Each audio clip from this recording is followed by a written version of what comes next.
We return now to our murder mystery, the story of the Short family. Mary and Michael Short are found dead, shot inside their home, and their 9-year-old daughter is missing. After weeks of searching everywhere for Jennifer Short, police are about to get some new information. Here's our Pat LaLama. The small town of Bassett, Virginia is shattered by the shocking murders of Mike and Mary Short, both shot dead. A bullet to the head while they were sleeping. There was no signs of any struggle whatsoever that we could find. Chief Investigator Lieutenant Curtis Spence says the couple didn't have an enemy in the world. But they did have a beautiful 9-year-old daughter, Jennifer, who disappeared that terrible night. Her mom and dad were murdered.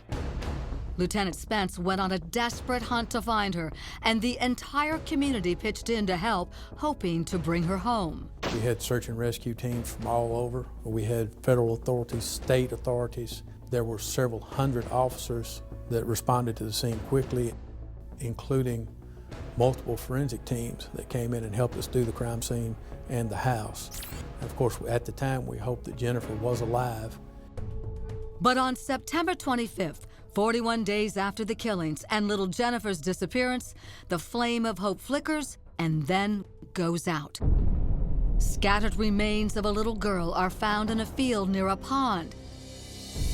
It's Jennifer. This is the exact spot that we found Jennifer. It appears that she was just thrown over the bridge.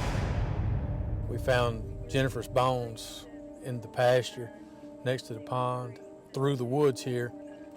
We collected her body for about 3 days.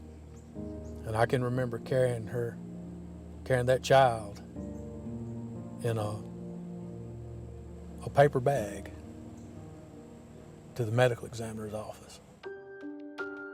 The ME confirms the remains in that paper bag are what's left of this beautiful little girl. She too had been shot in the head, just like her parents. We actually found out just minutes before, maybe seconds before it came on TV. It didn't feel real, and you have hope until that moment. Tessie Mitchell was Jennifer's best friend growing up. It's been 13 years, but she still feels the pain. The only thing you can even hope for is that whoever done this is caught.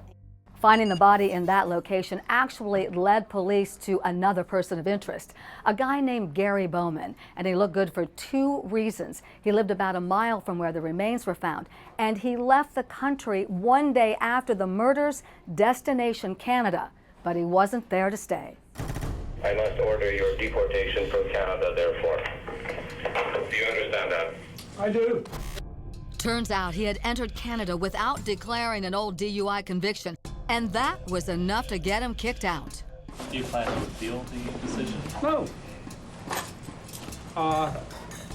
The decision is just, I'm guilty due to my own damn stupid. Spence and his team look hard at Bowman, but again, they come up empty.